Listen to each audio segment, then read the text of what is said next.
Des milliers de litres d'eau évacués des sous-sols du centre pénitentiaire de Saran. Une situation surréaliste, mais une situation prévisible selon le maire de la commune. Marie-Vonne Autain était aujourd'hui auprès des automobilistes réfugiés de l'autoroute.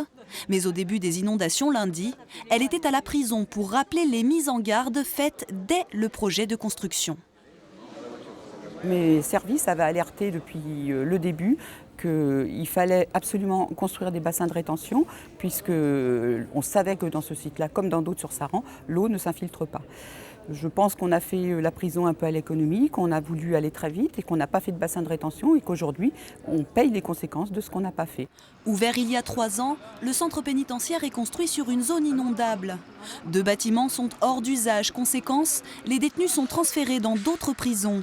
Et c'est bien là la priorité de l'administration pénitentiaire qui refuse de tirer des conclusions hâtives sur les causes de ce sinistre. Moi, je gère à mon niveau l'ensemble de la situation actuelle par rapport au transfert. Après, il y aura un certain nombre d'expertises qui seront diligentées pour répondre à ces questions. Pour l'instant, on est vraiment tout à fait mobilisé sur cette opération très particulière. Au-delà des causes se pose désormais la question des délais.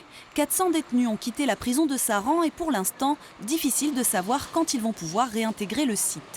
Ça peut prendre vraiment plusieurs mois et peut-être même 1 à 2 ans. En fait, on ne sait pas en fait, à l'heure actuelle si les 2 bâtiments en fait, sont récupérables.